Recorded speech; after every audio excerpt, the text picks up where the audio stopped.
I used to think Portland was the kind of place where everyone knew everyone and you could count on people to be honest at least within your inner circle. That's not true at all. I was 29 years old working as a freelance web developer with a fairly quiet life. I had my routines, my morning coffee at the little shop by the river, and a decent group of friends I'd known for a while. But none of those routines mattered the night I found out the truth about the woman I thought I loved. Her name was Jessica, Jess for short, and we'd been together for 3 years almost to the day. I met her at a last-minute get-together at a buddy's apartment downtown. She had this energy about her, pulled people in like gravity. I liked the way she talked, the way she smiled when she disagreed with you. She said she loved that I was steady, that I wasn't erratic or loud. I thought that meant she appreciated someone grounded, someone with morals. I thought that meant she wanted the same kind of life. And maybe for a little while she did, but something started to shift. I didn't notice the signs at first because I didn't want to be the guy who made things about cheating without proof. I didn't want to be that. I grew up observing other guys' relationships, their paranoia and controlling behavior, things that made the women they supposedly loved feel trapped. I swore I would never be like that. That's probably what made me more blind than afraid. It started small. Jess began bringing up some of her guy friends more often, almost like she was pushing for something. Most of them were from college partiers, older than me, the type of people who'd roll through life with style but not much depth. I didn't mind her having male friends. I did mind that every time I brought up the idea of discussing boundaries or values in our relationship, she would deflect.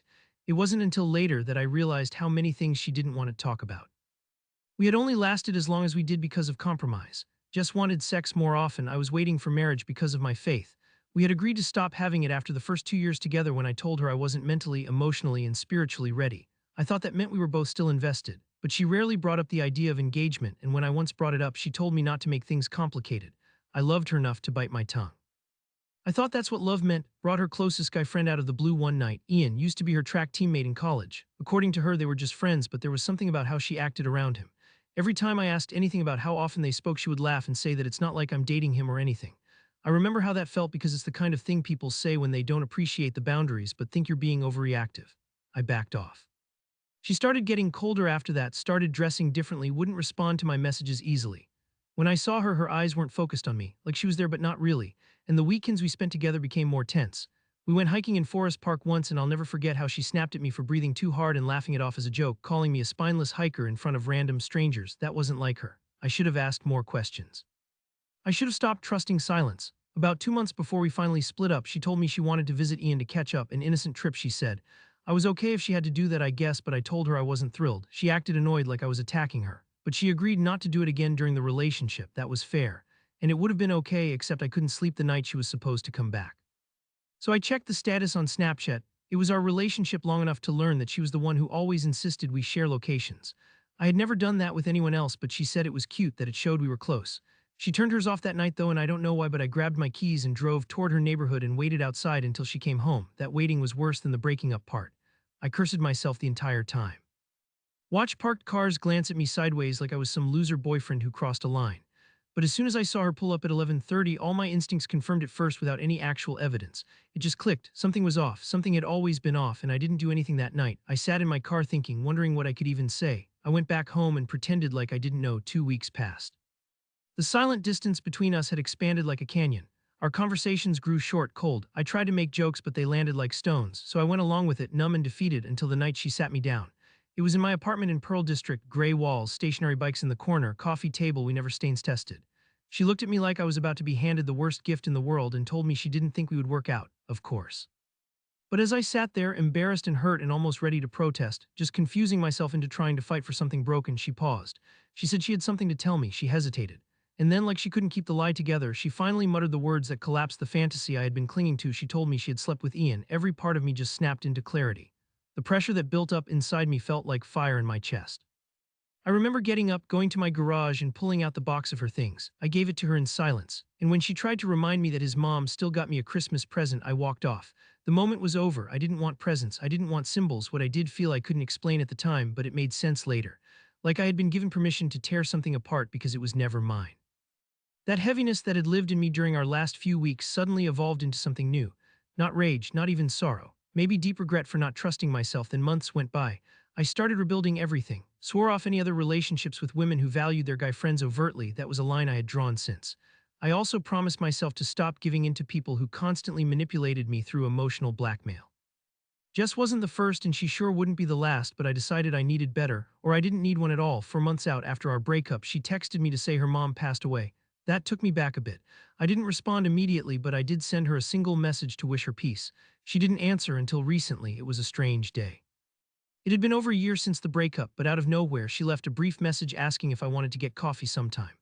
I didn't know what to say. I hadn't forgiven her, not in a real way, so I kept my reply even drier. You know, you couldn't even admit it until after we were over, right? She responded in less than a minute. I didn't know how to tell you, like that was supposed to make it better. Of course, I didn't agree to coffee. Of course, I didn't strike up a conversation like she hadn't destroyed something by not handling it right. And honestly, I didn't miss her or want to get into a new argument, but something in me started brewing, something that made me regret how quietly and politely I walked away, because she was back in someone's life now, and I couldn't stop myself from thinking about it. Then I found out via Instagram. She had posted a new story, a screenshot of her and Ian together sitting at some wine bar in the Goose Hollow area, faces pressed together, eyes full of that spark that you don't share unless something real is going on. He's holding up two glasses and she's laughing mid-sip. This wasn't catching up. This was an announcement. You think it's closure, right? That the universe rearranged, gave you both a gut check, and the truth was spelled out like neon on a wall. It was, but I also felt something else. Disgust, not just with her but with me, for letting her write the end of that chapter and walk away unbothered. Worse yet, for letting her think that the way she treated me didn't cost her anything. I followed her on social media again just to study, to pick threads. The frequency of their story posts made it clear they had been together long enough, likely even overlapping with us. I noticed dates, themes, spontaneous vacation tags to places where I knew Jess told me she had work obligations. The photos told stories she couldn't lie away, but here's the part you don't expect. Revenge didn't pop up like a boastful plan or some clever revenge recorded in a movie. It didn't feel dramatic in that way, it felt like justice. The first steps made me uncomfortable. I knew that carrying it out would cross certain outdoor boundaries.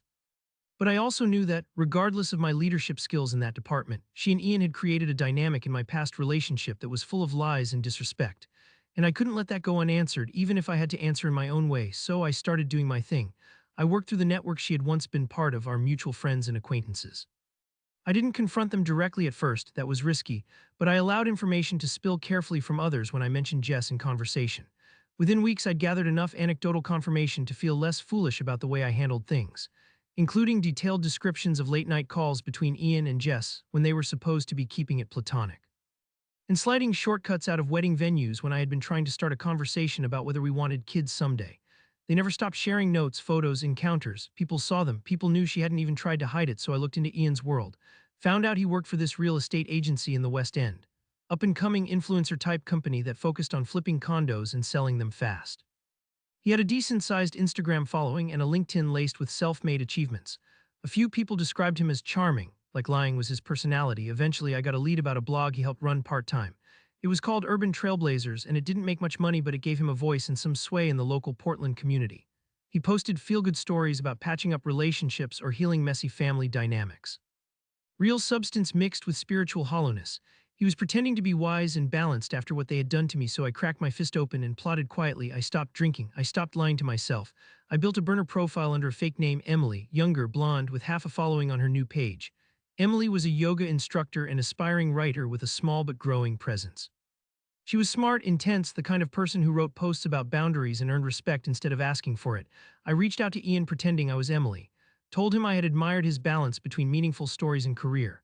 He replied in less than 20 minutes, smug, open, everyone's soup kitchen savior, but secretly sold his shoes. We messaged a bit, nothing sexual at first, just intellectual. I gave him short questions about his experiences with relationships, how he overcame heartbreak, how he's sure his past failures didn't get in the way of his future, and like a moth to smoke, he revealed everything about how he had been in love with Jess for years before she and I ever dated, and that by finally being with her, it felt like he finally got what he had always deserved. You can't make someone feel deserving, but apparently Jess was convincing enough. That was more than enough rope. I arranged a casual coffee at Allegria's, right where his post-breakup energy was born. I couldn't tell if he was flirting, he was acting so comfortable. My guts burned the whole time, but I kept it cool. I wore a baggy outfit and flipped my hair back like I didn't want anyone to remember me. We talked about real estate and yoga places across the city. I nodded and smiled, scribbled down recommendations on a pen menu as if they mattered. He leaned in halfway through, drink fallen low, and told me about the girl who had some emotional baggage but who he had recently become close with. I asked about it lightly. He didn't name her, but any line he described brought me right back to Jess, that coworker lifestyle, those long hauls in wine country, the way she struggled with commitment but always came back to someone who wouldn't challenge her. And before I left, I invited him out to write an article we both had discussed the night before our fake coffee meet cute. I told him I'd be writing something for my next blog post, a detailed essay titled When Friends Turn Lovers, in all caps like it was fitting for a weekend read. He was charmed again, kept trying to take over the idea, asking if he could write a few stories to add some depth. That was when I knew he was comfortable enough to be vulnerable. That he'd forgotten how private he should be in certain moments. That he had no idea who he was talking to. I got him drunk, not full drunk, just tipsy enough that he didn't care when I pressed him on the impact of cheating, whether people could ever truly move past it, whether guilt ever sunk deep into their stomach. He laughed it off. He said people just move forward. He talked about how Jess and I didn't even know what we wanted and how he had wanted her for so long but didn't push. He said it like it was noble. I didn't even respond. I just thanked him for his time and walked out. Left him clear on the assumption that he had just given away a few anecdotes to a writer. He was buzzed, confident. He had no idea I had recorded the entire thing via SmartPen. I let it sit a few weeks, breathing. Then I started leaking bits online, not videos, no pics. Just well-framed excerpts from an unmarked writer and reader source, stories of emotional infidelity, of betrayal draped in platonic language, of self-serving friendships built around pursuing someone else's partner. I shared them under the username Left Behind, published them on Substack, on Reddit. On a hidden Facebook group we once called Seeking the Real, designed for people in complicated relationships who wanted space to be honest. And I shaped them like puzzles, but later confirmed the real names to people who started asking in private messages for first-hand details. By the third post, Jess came across the posts when a mutual friend sent them to her, probably knowing they would hit hard. The very next day, she sent me a text so full of panic and confusion that I almost smiled when I read it. She came out swinging, texts all caps, energy like lava. She accused me of lying, of trying to ruin Ian's name with false stories that he couldn't have said. She accused me of being emotionally unstable, called my breakup reaction toxic. Altered timeline, refuted dates I had personally chronologized online, accused me of reinventing history in a whole new color. But she didn't think to delete the story. She ran interference instead of turning off the spotlight. They both did. Ian created a public apology on the blog, not admitting anything specific but talking hypothetically, and asked people to have empathy for those trying to do better. He shadow dodged but didn't name me. He hadn't thought ahead, so I published the whole thing, photos from our coffee shop meet, timestamped messages he sent Emily. Recorded audio when he openly admitted that he had been in love with Jess while she was still dating me and even before. I broke down when dates and locations and timelines and emotional thresholds and revealed how they had decades of betrayal passed as casual transparency. And I didn't even sleep the night it launched, not with nerves. With relief, thousands read it, shared to subreddits like AITA and cheating. People started recognizing Ian on the street. Women recognized him from photos linked to past relationships. Jess was private, but her name got floated online soon after. She had ironically commented under a post about transparency and boundaries barely a month before. It backfired. Within weeks, Ian lost his job. His name floated through the Portland dating circuit like a warning sound. Some groups started booing him for being emotionally manipulative. People just used to be close with distance themselves, but the most unexpected twist came a couple months in. Jess texted me again, but this time she was yelling through letters, saying that she knew I had recorded us and completely used her, that Emily didn't exist, that I was nothing but an online ghost and bitter ex-husband. Even though we never got married, I didn't respond. She was spent, desperate. She reached out once more under a new account. I didn't open it. Eventually, I saw her profile turn entirely private. She stopped posting pictures. Ian quit sharing posts under Urban Trailblazers completely, handing day-to-day management to someone else now. They weren't happy about the exposure, but there was no one to blame but themselves. They had given themselves written confessions on a whiteboard they thought was wiped clean. I took a vacation after that. Honolulu, just me, salt air, and the sun on my skin, no phone for 2 weeks. When I came back, the world still moved. The past had been unearthed, but I wasn't about to reclaim my silence ever again, because here's the full truth: sometimes you chase revenge not just for yourself.